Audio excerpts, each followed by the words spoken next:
mabuting balita ng Panginoon ayon kay San Mateo.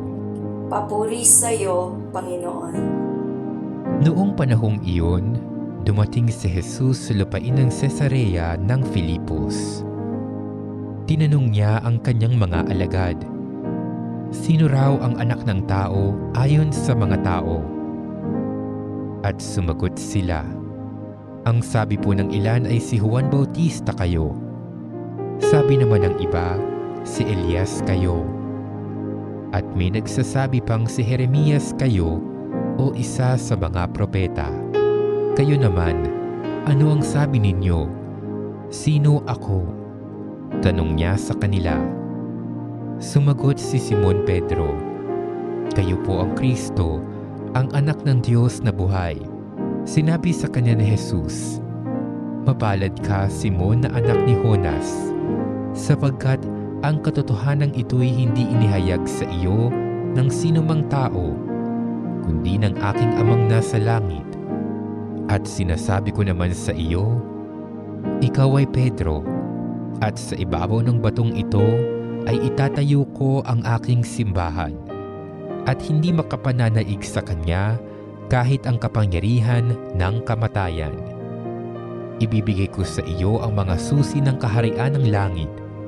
Ang ipagbawal mo sa lupa ay ipagbabawal sa langit, at ang ipahintulot mo sa lupa ay ipahihintulot sa langit. Ang mabuting balita ng Panginoon. Pinupuri ka namin, Panginoong Hesukristo.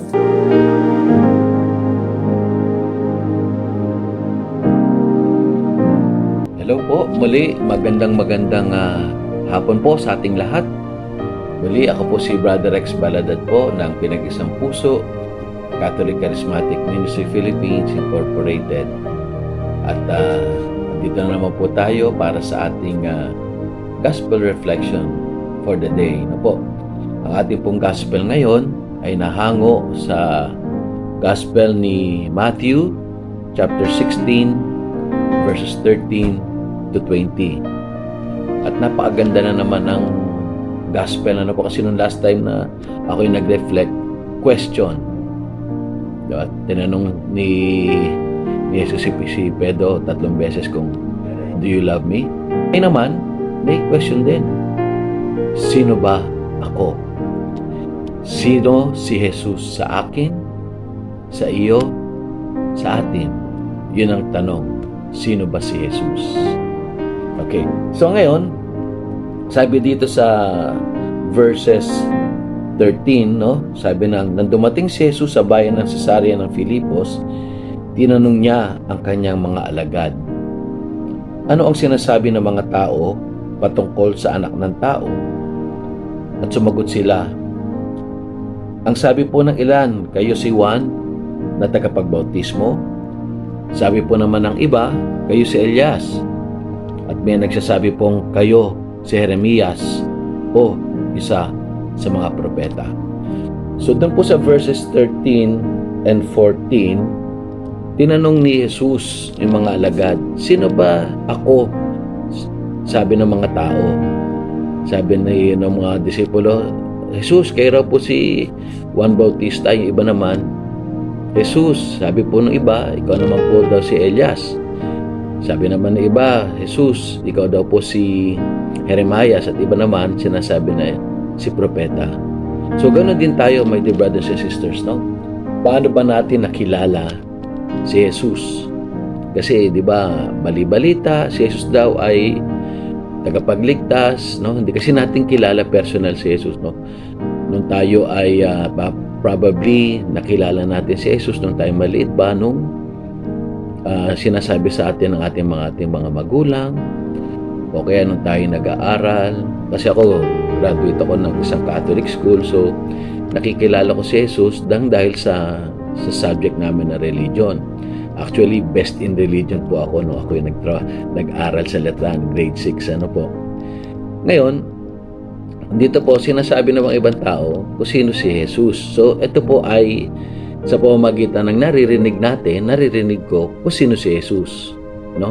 Ngayon naman, dito naman po sa verse 15, tinanong ulit sila ni Jesus Ngunit para sa inyo, sino ako? Sumagot si Simon Pedro, kayo po ang Kristo, ang anak ng Diyos na buhay. So ang sabi rito, ngunit para sa inyo, this becomes a personal question. Naging personal na si Jesus. Kasi nung una tinanong ni Jesus, sino ba ako ayon sa mga tao? Pero ngayon, tinanong ni Jesus ang mga alagad, sino ba ako sa inyo? It became personal. May sumagot si Pedro, Kasi si Pedro parang siya ang representative Actually, siya yung parang namumuno, sa 12 disipulos. So ngayon sabi niya, kayo po ang Kristo, ang anak ng Diyos na buhay. Wow! Nabigla nga si Jesus ba? Okay Talagang si Pedro, nasabi niya na si Jesus ang anak ng Diyos na buhay.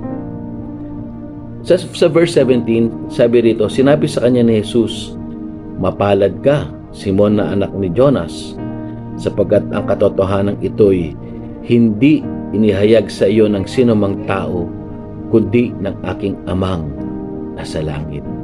So my dear brothers and sisters, sabi ni Jesus kay Pedro, mapalad ka Pedro. Pero walang nagsabi sa iyo o naghahayag sa iyo ng sino man tao, kundi ang nagsabi sa iyo ang aking amang nasa langit. So eto ngayon, nagiging personal na. Nung una, nakilala na natin si Jesus through sa ibang tao.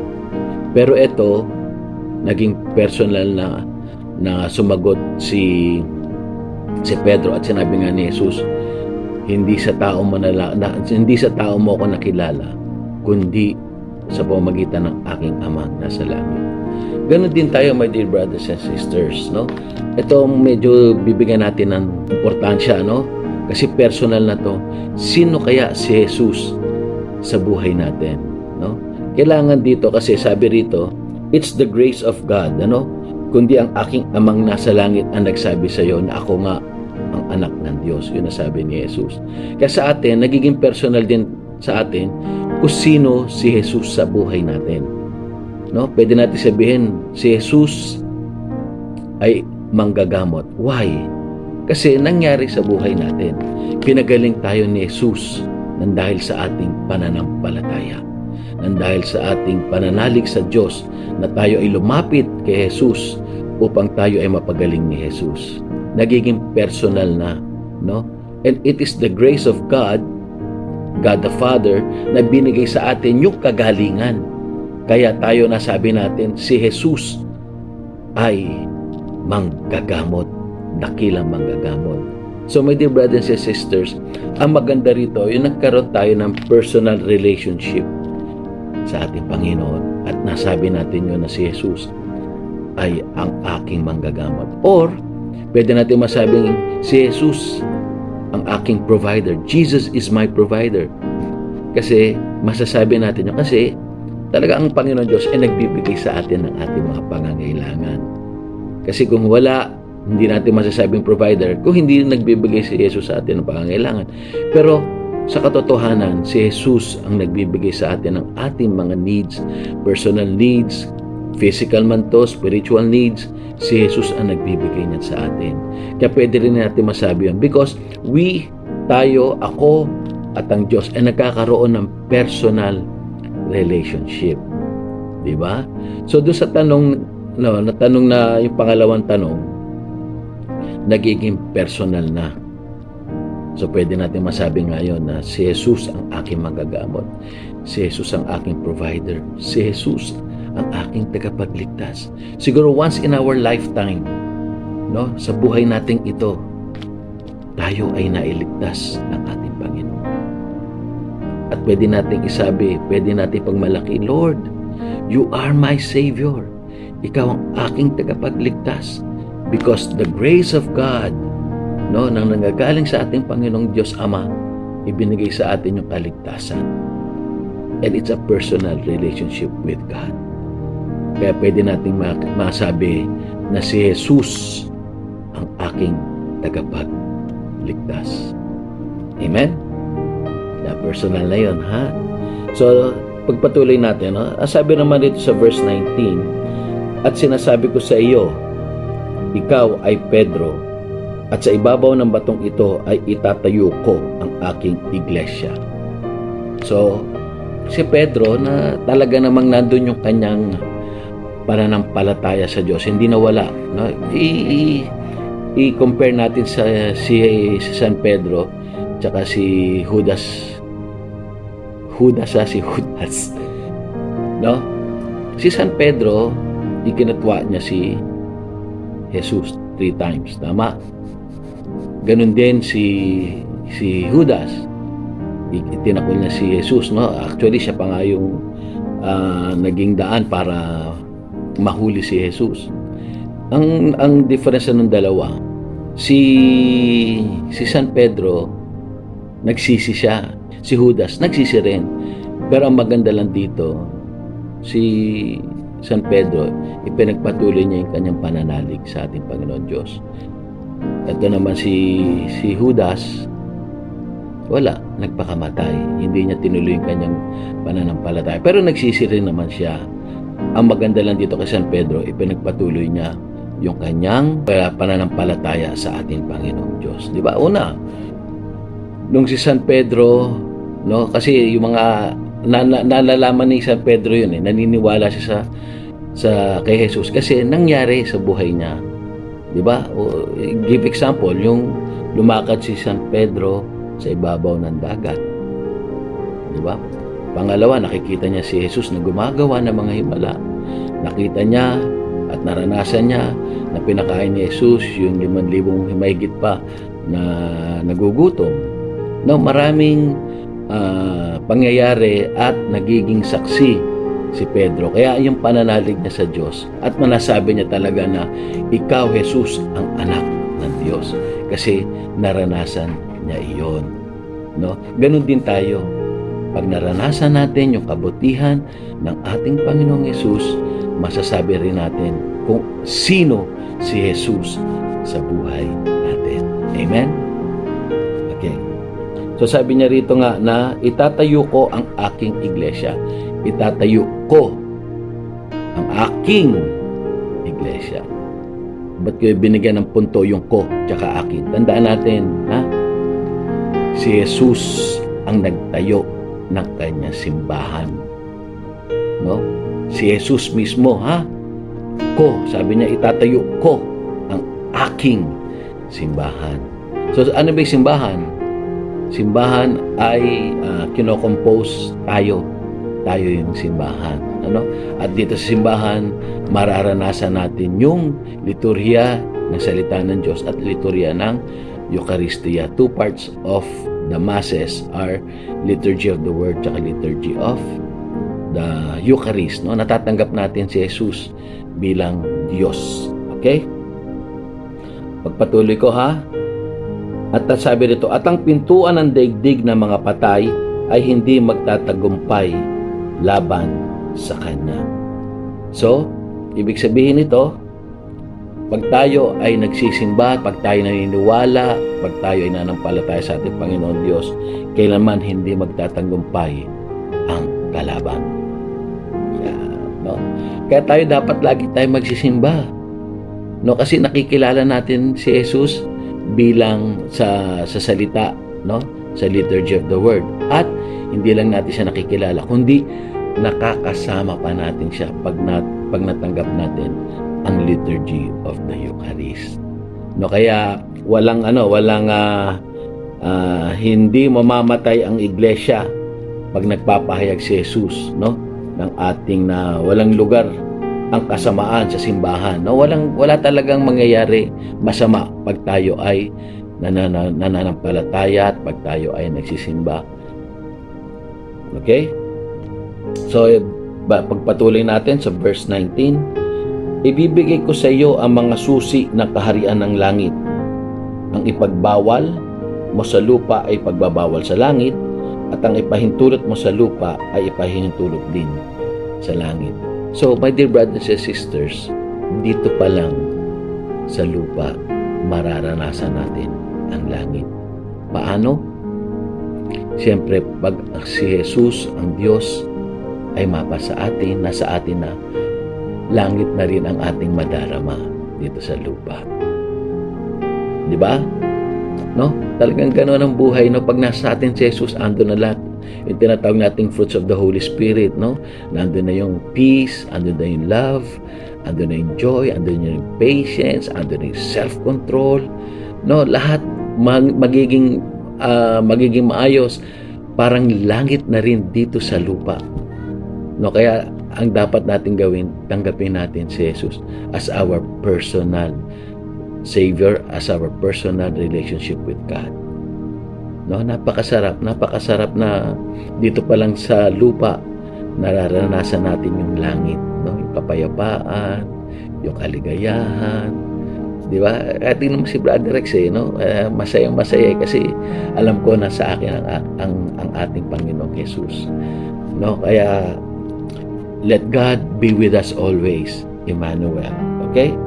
So ano pa sabi rito? At mahigpit niyang iniutos sa kanyang mga alagad na huwag sabihin kanino man na siya nga ang Kristo. No, ayaw pa kasing malaman ng ibang tao na siya, si Jesus ang Kristo, ang anak ng Diyos. Kasi nga kailangan pa niya sundin yung mission niya na mamamatay sa krus. Ipapako at mamamatay sa krus at mabubuhay muli sa ikatlong araw. No? So dito, meron lang ibibigay na tatlong bagay, no, bago ako magtapos, no. Una, syempre, paano ba natin malalaman na kung sino si Jesus? Una, syempre, kailangan nating makilala kung sino si Kristo. Na sa pamamagitan ng kanya, mga salita ng Diyos, makinig tayo, no. Umattend tayo ng misa, umattend tayo ng prayer meeting, ng kursil, ng ultria, no, para natin makilala si Jesus. Pangalawa, kailangan meron tayong personal relationship with God, with Christ, no? Kailangan talaga meron tayong personal relationship, no? Lagi tayong magdadasal, no? Lagi tayong hihingi ng tawad sa ating Panginoon Diyos, no? At lagi tayong tutulong din sa ating mga kapwa. At yung pangatlo, kailangan daw we have to live like Christ. Kailangan mabuhay tayo tulad ni Kristo, no? Ano ba ginagawa ni Kristo, no? Ano ba ang ginawa ni Kristo nung siya nabubuhay pa? Nagmahal. Number 1 yan, nagmahal. Nagpatawad. Gumawa ng mga himala, no? Talagang naging shepherd, no? Marami siyang ginawa noon siya nabubuhay pa. Kaya ang gagawin natin, kailangan tayo mabuhay din tulad ni Kristo, no? Pag tayo ng buhay ni Kristo, kailangan may kasamang gawa. Yes, we believe.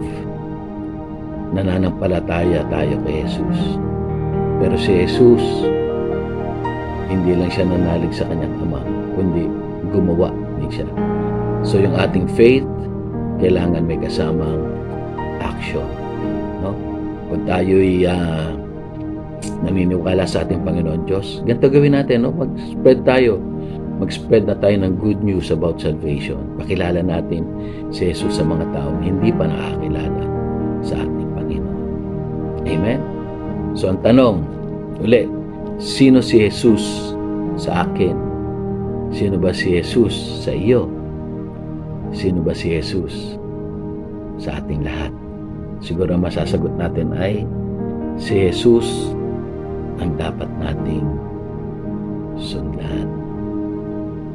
Tandaan natin yan, ha? Si Jesus ang dapat nating sundan. Live like Christ. Amen. Amen. So let us now pray, no? Panalangin natin na naway makilala natin muli ang ating Panginoong Jesus. Sa ngalan ng Ama, ng Anak at ng Espiritu Santo. Amen. O dakilang Diyos, muli kami po'y nagpapasalamat sa isa na namang salita mo, Panginoon, na nagbibigay sa amin ng buhay. Nawa, Panginoon, makilala ka namin, hindi lang po sa pakikinig, kundi makilala ka namin personal, Panginoon, na magkaroon po kami ng personal relationship sa iyo, Panginoon. At nawa, pag ikay nakilala ka na namin, nawa maibahagi namin ikaw sa mga taong hindi nakakakilala sa iyo. Muli, Panginoon, bigyan mo lang kami ng kalakasan ng loob. At nawa, Panginoon Diyos, gabayan mo kami sa lahat ng aming gagawin. Muli, maraming salamat. Sa ngalan ng Ama, ng Anak at ng Espiritu Santo. Amen. Sino si Jesus sa iyo? God bless us all. Muli, maraming salamat. To God be the glory. Amen.